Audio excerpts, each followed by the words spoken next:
할렐루야. 고맙습니다.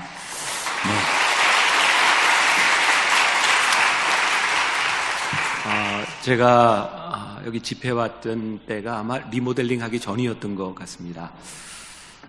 사실 오늘 오태원 목사님 취임식인데 저는 이 취임식보다 더 감사한 게 정말 너무 은혜스럽게 은퇴하시는 윤영로 목사님에게 더 복된 시간이라고 생각을 하고요.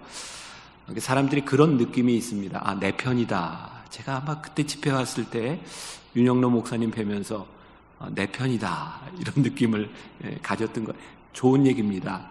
네, 그 이야기는 뭐 정치적으로 뭐 네 편 내 편 이게 아니라 참 좋다 이런 느낌을 받았습니다. 오태원 목사님 취임식이 은퇴하시는 윤영로 목사님에게 참 중요한 것은 목사님의 목회의 성공은 은퇴에 있는 것이 아니라 후임자가 얼마나 잘하는가, 그게 목사님에게 성공의 요인이 될 수 있다고 생각하기 때문에 이 시간은 목사님의 은퇴로 끝나는 것이 아니라 목사님 목회의 성공을 시작하는 그런 시간이라는 생각도 듭니다. 저 개인적으로 우리 오태원 목사님 여기 이제 담임 목사님으로 취임을 하셨지만 저에게는 이제 목회 후배가 되는 목사님이에요. 저도 그런 생각을 합니다. 제 목회의 승리는 무엇일까? 저는 저와 함께 있던 저 후배 목회자들이 목회를 잘하는 것이 제 목회의 승리다 이렇게 생각하기 때문에 오태원 목사님이 여기서 어떤 목회를 하느냐 하는 것은 저하고도 밀접한 관계가 있습니다. 저 개인적인 차원에. 그리고 하나님 나라의 관점에서 보면 이제 새로 오시는 목사님이 여러분들과 함께 어떤 목회를 하느냐 하는 것은 너무너무나 중요한 순간인 것 같아요. 오태원 목사님이 저에게 그런 이야기를 했습니다. 취임식을 하는데 목사님, 다른 어떤 의식보다는 예배로 드리면 좋겠습니다. 그래서 저도 보통 취임식이나 이런 데 가면 전 설교를 굉장히 짧게 합니다. 근데 오늘은 예배 시간에 한 설교를 하려고 합니다. 네, 그래서 중간에 갈 사람은 미리 그냥 알아서 가시면 되고, 오늘 제가 이유가 있는 교회 그런 제목으로 새로운 목사님과 함께 우리 윤영로 목사님이 목회하셨던 이 교회가 이런 이유 있는 교회 되었으면 좋겠다 이런 마음으로 제가 말씀을 전하려고 합니다. 어떤 교회에서 있었던 일입니다. 큰 교회 어떤 목사님이 이렇게 설교를 하게 되었는데 그날따라 이렇게 마이크 시스템이 굉장히 좋지 않았던 것 같아요. 잘 들리지 않았던 것 같아요. 목사님은 계속 설교를 하는데 근데 뭐 그냥 그렇게 있으면 되는데 꼭 그런 때 이야기하는 사람이 있죠. 뒤에서 어떤 할머니, 권사님 좀 되나요? 딱 일어나더니 설교 시간에 목사님 소리가 잘 안 들려요 그랬대요. 근데 또 그냥 그런가 보다 하면 되는데 또 그때 또 이렇게 대꾸하는 사람들이 있어요. 앞에 있는 한 젊은 사람이 딱 일어나더니 그 할머니를 보고 그랬답니다. 할머니 괜찮아요. 별로 들을 게 없어요. 그렇게 이야기를 했대요. 제가 이제 그 이야기를 보면서 제가 웃픈 이야기라는 생각, 웃픈 이야기, 웃긴데 슬픈 이야기다. 이게 조크 같지만 참 슬픈 이야기다. 만약 강단에서 이야기하는 이 말씀이 여러분들 교회에서 일어나고 있는 일들이 들을 게 없고 볼 게 없다면 그것처럼 불행한 일은 없을 것이다. 그래서 우리는 어떤 이유 있는 교회가 돼야 할까? 그런 생각을 좀 해볼 필요가 있을 것 같아요. 오늘 본문 말씀은 제가 따로 설명할 필요가 없는 말씀입니다. 사도 바울이 이런 이야기를 하는 거예요. 내가 자유자인데 왜 종이 됐는지 아십니까? 내가 약하지 않은데 왜 약한 자가 됐는지 아십니까? 제가 왜 율법 있는 자들에게는 율법이 있는 자들처럼 율법이 없는 자들에게는 율법 없는 자들처럼 제가 그렇게 사는지 아십니까? 사도 바울은 분명한 그의 사역에 그의 삶에 이유가 있었어요. 뭐냐면 내가 한 사람이라도 더 얻기 위하여 하나님이 나를 부르신 이유가 한 사람이라도 하나님께 달려갈 수 있도록 나를 부르셨기 때문에 나는 그렇게 삽니다. 하나님은 왜 의정부 제1교회를 이곳에 세우셨을까? 하나님이 왜 우리를 부르셨을까? 우리들이 사명 앞에서 우리들이 한번 우리를 바라볼 필요가 있을 것 같아요. 저는 제일 중요한 교회에 대한 물음은 올바른 정체성에 대한 물음이라고 생각합니다. 제가 오늘 오태원 목사님 취임하면서 제가 한번 부탁을 드리고 싶은 게 장로님들과 함께 이 책을 하나 가지고 공부를 했으면 좋겠어요. 그게 뭐냐면 앤디 스탠리가 쓴 노스포인트 교회 이야기 아마 읽어봤을 거예요. Deep and Wide라고 하는 제목으로 되어 있는데 교회에 대해서 생각할 수 있는 참 좋은 책입니다. 그래서 장로님들과 함께 꼭 이 책을 가지고 한번 공부했으면 좋겠다. 이 책에 보면 교회에 대해서 이렇게 묻고 있습니다. 교회는 무엇인가? 그 물음은 예수님께서 교회를 세우신 이유에서부터 출발할 수 있습니다. 예수님은 교회를 어떻게 세우셨는가? 우리가 잘 아는 것처럼 신약의 처음 교회에 대한 이야기는 사도 베드로의 고백으로부터 교회가 시작됐음을 보여줘. 마태복음 16장 16절에 주는 그리스도시요 살아계신 하나님의 아들입니다 라고 하는 고백 위에서 예수님께서 교회를 세우셨어요. 교회는 그래서 저는 이렇게 생각합니다. 교회는 건물이 아닙니다. 우리는 흔히 교회를 생각하면 저기 서 있는 교회, 저 건물을 이야기하는데 교회는 명백하게 예수님께서 사도 바울의 고백 위에 세우셨어요. 그 고백 위에 모여진 사람들을 위해서 필요해서 지어진 것이 교회 건물이지 우리는 교회 건물을 보면서 교회다라고 이야기하면 안 될 것 같아요. 그래서 교회는 늘 그런 정체성에 대한 물음을 가져야 합니다. 우리는 어떤 고백 위에 세워졌는가? 자, 그러면 예수님께서 베드로가 했던 그 고백 위에 내가 교회를 세우리라 그렇게 말씀하셨거든요. 주는 그리스도시요 살아계신 하나님의 아들입니다. 그럼 우리 교회 안에서 명백하게 되어져야 되는 것이 있어요. 뭐냐면 이 교회의 주인은 누구다? 주님이시다. 저는 오늘 오태현 목사님에게 조금 껄끄러운 이야기가 될지 모르지만 이 교회의 주인은 담임 목사님이 아니에요. 이 교회의 주인은 장로님도 아니에요. 이 교회의 주인은 교인들도 아니에요. 이 교회의 주인이 주님이시다라고 하는 고백에서 우리들이 교회를 볼 때 우리 교회가 무엇을 해야 되는지, 무엇을 양보해야 되는지, 내 뜻을 왜 꺾어야 되는지가 우리들에게 분명히 보여지기 시작해요. 저는 우리 교인들과 함께 그런 설교를 나눈 적이 있어요. 교회는 건물이 아닙니다. 우리가 끊임없이 고백해야 되는 것, 예수 그리스도를 주로 고백하는 사람들의 그 고백 위에서 이 교회가 세워졌습니다. 자, 그러면 예수 그리스도를 주로 고백하는 것 때문에 초대교회는 교인들은 많은 어려움을 당했어요. 여러분들 잘 아시죠? 로마 시대에는 누가 주였어요? 황제가 주였습니다. 근데 기독교인들은 황제가 주가 아니라 예수님이 주님이십니다 라고 하는 고백 때문에 그들은 잃은 것들이 참 많았습니다. 여러분, 우리가 예수님을 주로 고백하면 우리는 세상에서 잃을 것이 참 많은 사람들입니다. 오늘날 교회가 사명을 다하지 못하고 교회가 힘을 잃는 이유는 무엇인지 아십니까? 예수님을 주로 고백한다고 하면서 세상의 것을 하나도 놓으려고 하지 않는 거예요. 교회 안에서 종종 일어나고 있는 다툼들이 있어요. 요즘 한국교회 많은 교회들이 교인들 간의 갈등으로 인해서 어려움을 당하고 있어요. 왜 싸울까요? 교회에서 싸우는 사람들은 다 이유가 동일합니다. 이쪽 편하고 이쪽 편하고 딱 나눠줘서 여기 잘 나눴네요. 이렇게 양쪽으로 딱 나눠줘서 싸움을 한다고 가정을 합시다. 물어봅니다. 왜 싸웁니까? 대개 이렇게 얘기합니다. 교회를 위해서요.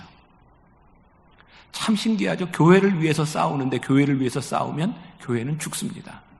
그러면서 우리는 끝까지 교회를 위해서 싸운다고 이야기를 하죠. 또 이렇게 이야기를 합니다. 이거 하나님의 뜻입니다. 너무 여러분들 흥미롭지 않습니까? 이렇게 딱 갈라져서 하나님의 뜻이라고 우기는데 똑같이 하나님의 뜻이라고 우기는데 어쩌면 하나님의 뜻이 이렇게 다를 수 있을까요?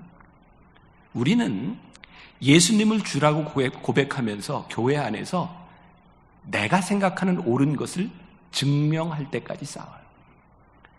예수님이 주님이라면 주님을 위해서 우리들이 포기해야 되는 것이 분명히 있는데 그 포기가 잘 안 되는 거예요. 그래서 우리들이 끊임없이 물어야 되는 거예요. 이 교회의 주인은 누구인가? 그것을 묻기 시작할 때 우리는 이 고백 앞에서 우리들이 포기할 수 있는 일들이 많이 있는 거죠. 교회의 존재의 이유, 그것은 무엇인가? 우리 교회, 우리 교인, 이런 것들이 무엇을 의미하는 것일까? 저는 여러분들이 분명히 이 의정부 제1교회가 그런 생각을 하고 가면 좋을 것 같아요. 우리 교회는 우리 교인을 만드는 공동체가 아니에요. 어떻게 하면 하나님의 사람을 만드는 공동체가 될 수 있을까? 제가 한번 예를 들어볼게요. 한 2년쯤 전입니다. 제가 이렇게 주일날 예배를 마치고 제가 이제 설교를 하고 나면 저는 이렇게 밖에서 교인들과 이렇게 악수를 하는 것이 아니라 교인들이 다 나갈 때까지 이렇게 찬양대하고 같이 이렇게 찬양을 합니다. 찬양을 이렇게 하면서 교인들이 나가는 걸 보고 있는데 청년 하나가 저에게 다가왔어요. 그리고 저에게 이렇게 얘기를 하더라고요. 목사님, 저 살고 싶어요. 아마 이 청년이 자살을 생각하고 고민하며 교회를 찾아왔던 것 같아요. 우리 교회 청년이 아니었어요. 제가 나가면서 그 청년을 안고 기도했습니다. 하나님, 이 청년에게 소망을 주시고 힘을 주시고. 제가 이렇게 기도를 하고 이렇게 나왔고, 제가 이렇게 엘리베이터를 타고 이렇게 올라가는데 그 청년이 엘리베이터 끝에 이렇게 붙어 있는데 입을 이렇게 가리고 있더라고요. 보니까 술을 먹고 온 거예요. 술 냄새가 나니까 사람들에게 술 냄새가 날까 봐 입을 가리고 있었어요. 제가 청년에게 이렇게 얘기했습니다. 괜찮아. 손 내려도 괜찮아. 네가 술을 먹고 와도 괜찮아. 그 청년은 왜 술을 먹고 교회 와서 그렇게 부끄럽게 생각하고 그 청년은 그렇게 힘들어했을까요? 술을 먹고 오는 사람들을 교인들이 그렇게 반기지 않기 때문이죠. 저에게는 굉장히 중요한 교회의 존재에 대한 물음을 묻게 하는 일이었어요. 사실 이 교회는 그런 사람들이 들어올 수 있는 곳이어야 되는데 언제부터인가 우리는 우리와 동일한 방식으로 신앙생활을 하고 우리 교회라고 하는 이 규범 속에 들어오지 않으면 사람들을 잘 받아들이지 못하는 교회가 되었어요. 예수님께서 우리 교회를 세우신 이유는 이 교회의 주인은 나다 라고 그 신앙의 고백 위에서 교회를 세우셨는데 언제부턴가 우리는 우리와 동일한 신앙 방식을 가지지 않은 사람은 잘 받아들이지 않는 거예요. 여러분 그런 거 아시죠? 여긴 뭐 대부분 이제 감리교 성도들이 계실 텐데 저도 감리교 목사고 제가 얼마 전에 이제 한 달도 안 된 일이네요. 굉장히 이렇게 황당한 일을 당했어요.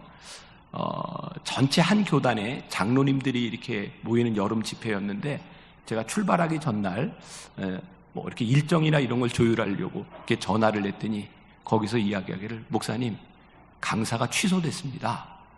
그 이유가 뭡니까? 감리교 목사인지 모르고 불렀습니다. 그래서 제가 감리교 목사라고 집회에 취소를 당한 그런 아픔을 가지고 지금 제가 여기 서 있어요. 제가 그 이야기를 들으면서 참 이렇게 너무너무 이렇게 당황스럽고 이렇게 황당한 거예요. 근데 우리는 주변에서 그런 얘기를 참 많이 듣지 않습니까? 장로교인들은 이사 가면 장로교회를 찾아가세요. 감리교회는 이사 가면 감리교회를 찾아가세요. 저는 우리 교인들에게 이사 가면 감리교회를 찾아가라 이런 얘기 하지 않습니다. 뭐라고 얘기하는지 아세요? 좋은 교회 가세요. 감리교회가 좋은 교회입니까? 장로교회가 좋은 교회입니까? 성결교회가 좋은 교회입니까? 침례교회가 좋은 교회입니까? 아니에요. 그 교회의 주인이 주님이신 교회가 좋은 교회입니다. 언제부턴가 우리는 우리 교회, 우리 교인, 그래서 교회의 존재를 잃어버리고 살 때가 참 많다는 생각이 들어요. 예수님께서 정말 이 교회에 바라는 것은 뭐냐면 너희들의 교회가 주님을 주로 고백하는 고백 위에서 너희들이 서 있는가? 예수님께서 그것을 우리들에게 물으시는 거죠. 그래서 교회는 어떤 곳인가? 교회는 진리를 수호하는 곳일까? 아니면 은혜를 선포하는 곳일까? 교회에는 참 많은 법들이 있습니다. 아마 이제 의정부 제1교회에도 법이 있을 것 같아요. 감리교회는 감리교단법이 있습니다. 그래서 이렇게 단체들이 모인 곳에 가보면 이렇게 법을 가지고 이야기할 때가 참 많습니다. 법은 굉장히 중요한 것입니다. 근데 저는 그런 생각이 들거든요. 법이 적용되는 순간 그 단체는 이미 망가지기 시작하는 거예요. 예수님께서 이 땅에 오셔서 바리새인들과 사두개인들과 율법학자들과 참 많이 예수님이 싸우셨습니다. 싸우신 이유가 뭔지 아세요? 바리새인들과 사두개인들은 그들이 지켜놓은 법을 지키려고 했고 예수님은 법보다 하나님의 마음이 어디에 있는가를 보기를 원하셨어요. 여러분 우리는 진리를 수호한다고 하면서 이것을 꼭 지켜야 됩니다 라고 이야기하는데 예수님은 왜 그것을 지켜야 되는지에 대한 마음을 보기를 원하셨어요. 그 마이클 야코넬리라고 하는 사람이 뒤죽박죽 영성이라는 책을 썼습니다. 예수님의 영성이 뒤죽박죽이랍니다. 성경을 보면 진짜 예수님은 일관성이 없으셨어요. 여러분 성경을 유심히 보세요. 예수님 진짜 일관성 없으셨어요.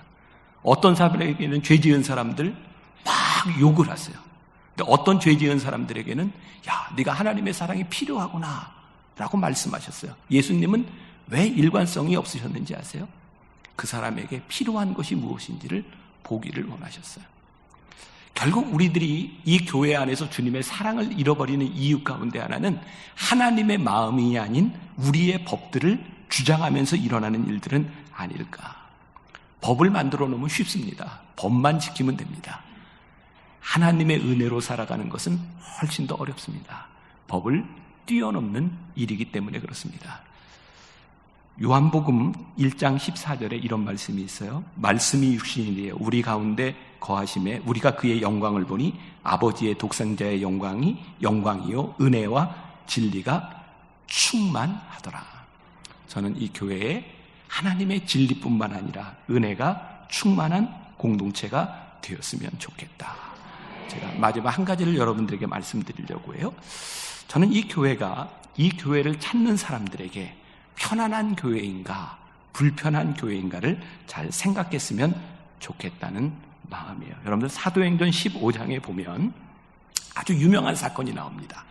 여러분 사도행전 교회가 막 부흥하기 시작하면서 어떤 일이 일어났냐면 이방에도 말씀이 전파되기 시작했어요. 근데 하나님의 말씀이 전파되고 교인들이 많아졌는데 문제가 생긴 거예요. 여러분 예루살렘 교회 안에는 본래 유대인이었던 사람들이 예수를 믿었거든요. 그런데 우리가 잘 아는 스데반의 박해로 인해서 사람들이 흩어지기 시작했고 이방에도 복음이 전해지기 시작했어요.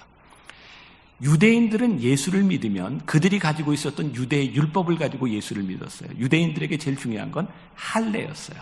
모든 유대인들은 태어나면서부터 할례를 받잖아요. 근데 이방인들에게 전해진 복음을 들은 이방인들은 할례를 받지 않은 사람들이었어요. 그래서 사도행전 15장의 첫 번째 예루살렘 공의회가 모입니다. 사도들이 모여서 이 할례의 문제를 어떻게 할 것이냐를 논의하기 시작하죠. 그때 거기서 결론이 난 것은 뭐냐면 그것이 중요한 것이 아니다. 유대인들은 할례 받고 유대인이 되면 되고 이방인들은 할례 받지 않은 대로 예수를 믿으면 되고 너희들이 꼭 우리와 같이 될 필요는 없다라고 이야기를 하죠. 오늘 제가 굉장히 인상적인 건 오늘 우리 중고등부 학생들이 여기 와서 찬양하는 걸 보면서 지금 대한민국 교회 중에 저녁 예배 때 중고등부가 찬양하는 교회가 있을까? 유일한 교회라는 생각이 들어요. 그래서 정말 대단하다 이런 생각이 들거든요. 그러고 보면 여러분들의 교회와 목사님이 목회를 하시면서 이 아이들이 예배를 드릴 수 있는 그런 마음이 있었기 때문에 이 아이들이 예배를 드리지 않을까요? 저녁에 여기 서 있지 않을까요? 여러분 참 우리들이 이해할 수 없는 일인데 교회에는요 우리들이 입으로는 다음 세대가 있어야 된다고 이야기를 하면서도 다음 세대를 품지 못하는 교회들이 참 많습니다. 제가 한 가지 예를 들어볼게요. 저는 이제 유학을 마치고 한국에 들어와서 이제 사역한 지 20년째가 되는데 처음 제가 한국에 들어와서 한 사역이 청년 사역이었습니다. 청년 예배 제가 처음 만나교회 청년부를 맡아서 예배를 드리러 이렇게 들어갔는데 만나교회 청년 예배가 오후 2시 반 예배였어요. 아마 여기도 그럴지 모르겠어요. 청년들이 대개 교회 학교 교사를 하죠. 그리고 찬양대를 하죠. 그리고 점심을 먹고 2시 반에 예배를 드리러 오면 대개 지쳐가지고 졸아요. 그러니까 제가 이렇게 예배를 인도할 때도 동일한 상황이었어요. 예배를 인도하러 이렇게 설교를 하러 올라왔는데 설교를 할 수 있는 분위기가 아니었어요. 저 아이들을 깨우지 않고는 안 되겠다. 그래서 아이들을 깨우기 위해서 저는 오후 2시 반 예배 때 일단 저부터 가운을 벗고 성가대 가운을 다 벗겼어요. 그리고 이렇게 서 있는 성가대가 아니라 뒤에서 함께 찬양하는 그런 이제 찬양단으로 청년 예배 때 예배를 드리기 시작했습니다. 그리고 우리 청년들이 조는 타이밍을 보니까 2가지 타이밍이더라고요. 여기도 이렇게 종이 있네요. 우리가 예전에 예배 드릴 때, 여기도 지금도 그러는지 모르겠지만 종을 딱 쥐고 다 같이 묵도하시겠습니다. 그렇게 시작하잖아요. 묵도할 때 약간 졸음이 와요. 그런데 결정적으로 잠이 드는 때는 대표 기도 시간입니다. 이제 그때 잠이 들면 예배 끝날 때까지 잘 못 깨나요.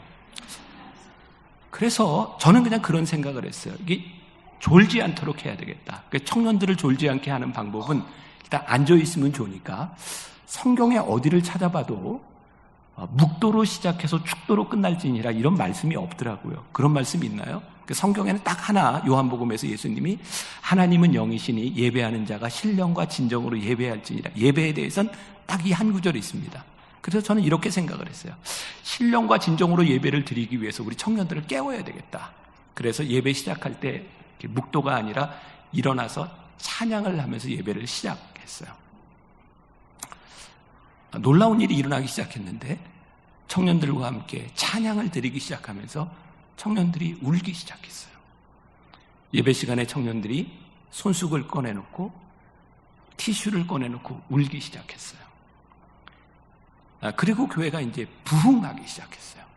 영적 부흥이 일어난 거죠. 그때부터 청년들만 예배해 온 것이 아니라 어른들도 이제 그 뜨거운 예배에 들어오고 싶다. 그래서 어른들도 예배를 드리기 시작했어요. 이게 20년 전 일이에요. 지금으로 생각하면 안 돼요. 그때 우리 찬양팀 중에 찬양하는 여자아이 하나가 그날 찬양을 하는데 노란 물을 드리고 왔었어요. 여기 노란 물이 하나도 없네. 노란 물 드리고 왔는데 예배를 마치고 나가는데 어떤 분이 저에게 이렇게 악수를 하면서 목사님, 찬양하는 아이가 저렇게 노란 물 드려도 되는 겁니까? 그래서 제가 그분에게 이렇게 얘기를 했어요. 집사님, 저에게 꿈이 있는데요. 다음 주에 빨간 물 드린 애도 하나 쓰면 좋겠습니다. 제가 그랬어요. 제가 왜 그런 얘기를 했는지 아세요? 그 집사님이 그 얘기를 하는 순간 제 머릿속에 너무 감사한 거예요. 노란 물을 드린 저 아이가 주일날 오후에 다른 데 가지 않고 여기에서 찬양을 드리고 예배 드린다는 게 너무 감사하다. 그래서 제 마음에 빨간 물 드린 아이도 하나 섰으면 좋겠다. 그리고 청년들이 귀걸이도 해요, 코걸이도 해요, 찢어진 청바지를 입고 다녀요. 근데 그 아이들이 다른 데 가지 않고 예배 시간에 와 있는 게 얼마나 귀한 일인가를 생각하니까 청년들의 옷차림을 가지고 비난할 일이 아니라 너희들이 이런 옷차림으로 여기에 와 있는 것이 감사한 일이더라고요. 그리고 제가 어른 예배 때 설교하면서 그런 얘기를 한 적이 있어요. 우리 어른들이 신앙생활을 하면서 여러분들이 얼마나 독선적이고 여러분들이 못됐는지 아십니까? 어른들이 그런 얘기를 종종 해요. 청소년들한테, 청년들한테. 얘들아, 20년 전 얘기예요. 왜 머리에 염색을 하니? 하나님이 주신 대로 그냥 이렇게 살지 왜 염색을 하니 얘들아? 제가 어른들한테 그랬어요. 여러분들은 왜 흰머리를 검게 염색하세요? 하나님이 주신 대로 살지. 아니, 검은 머리를 노랗게 염색하는 것은 아니고 흰머리를 검은 머리로 염색하는 건 괜찮다고 하는 게 누구 법이에요? 이건 어른들의 관점일 뿐인 거예요. 여러분들이 여기에서 예배를 드리면서 예수님을 주로 고백하는 이 공동체 안에서 여러분들이 이곳에 들어오는 젊은 세대와 이곳에 들어오는 하나님을 믿지 않는 사람들이 하나님의 말씀을 들을 수 있도록 여러분들이 어떤 공동체를 만들어 나가느냐는 것은 너무너무 중요한 일이에요. 저는 의정부 제일교회가 이곳에서 예수님을 주로 고백하면서 이 교회에 들어오는 사람들이 하나님을 믿는 것이 너무너무 기쁜 그런 공동체를 만들어 가야 하나님께서 이 교회를 이유 있는 교회로 쓰시지 않겠는가 하는 거예요. 제가 오늘 잠깐 이렇게 올라오면서 이야기를 들으니까 이 교회도 앞으로 리모델링도 해야 되고 또 이제 할 일들이 공간에 대한 것들은 많은 것 같아요. 제가 우리 장로님들 욕을 하는 건 좀 괜찮을 것 같죠? 여기서만 듣고 얘기만 안 해주시면 됩니다. 저희 교회 건물이 꽤 커요. 그런데 교회 건물을 질 때, 그러니까 소위 말하는 이제 옛날 교회 이제 방식의 사고를 가지고 이제 교회를 짓고 교회 공간들이 대부분 이렇게 어른들 중심의 공간으로 되어 있었어요. 얘들아, 너희들한테 좋은 얘기니까 잘 들어. 그리고 오늘 얘기한 걸 이렇게 많이 이제 말씀을 드리면 돼. 자, 근데 어른들이요, 예배를 드리면서 저희 교회는 이제 교육관이 5층, 6층, 7층, 8층, 9층, 예전에 이렇게 교육관들이 있었어요. 그러니까 늘 엘리베이터를 타고 올라가야 되는데 예배당은 2층, 3층에 있고 그 다음에 1층은 어른들의 공간들로 되어 있고 그러다 보니까 교회가 굉장히 복잡한데 예배 시간에 엘리베이터 오르고 내리는 시간 때문에 너무너무 불편하고 너무너무 힘들어하는 거예요. 그래서 장로님들이 애들을 보면 다 이놈들 조용히 해라, 이놈들 시끄럽다, 이놈들 막 이렇게 얘기를 해요. 그래서 제가 장로님들은 이렇게 얘기했어요. 만나교회 장로님들이니까 제가 이렇게 얘기했어요. 장로님들 참 못된 거 아시죠? 좋은 공간은 어른들이 다 차지하고 애들에게 위의 공간을 주고 애들한테 조용히 하라는 게 이게 얼마나 못된 건지 아시죠? 언제부턴가 교회가 어른들을 위한 공간 중심으로 되어버렸어요. 저희가 이제 몇 년 동안 리모델링을 여러 번 하면서 교회 전체를 아이들에게 가장 좋은 공간으로, 아이들이 가장 편안한 공간으로 바꾸기 시작했어요. 너희들 꼭 기억했다가 이제 말씀들을 드려.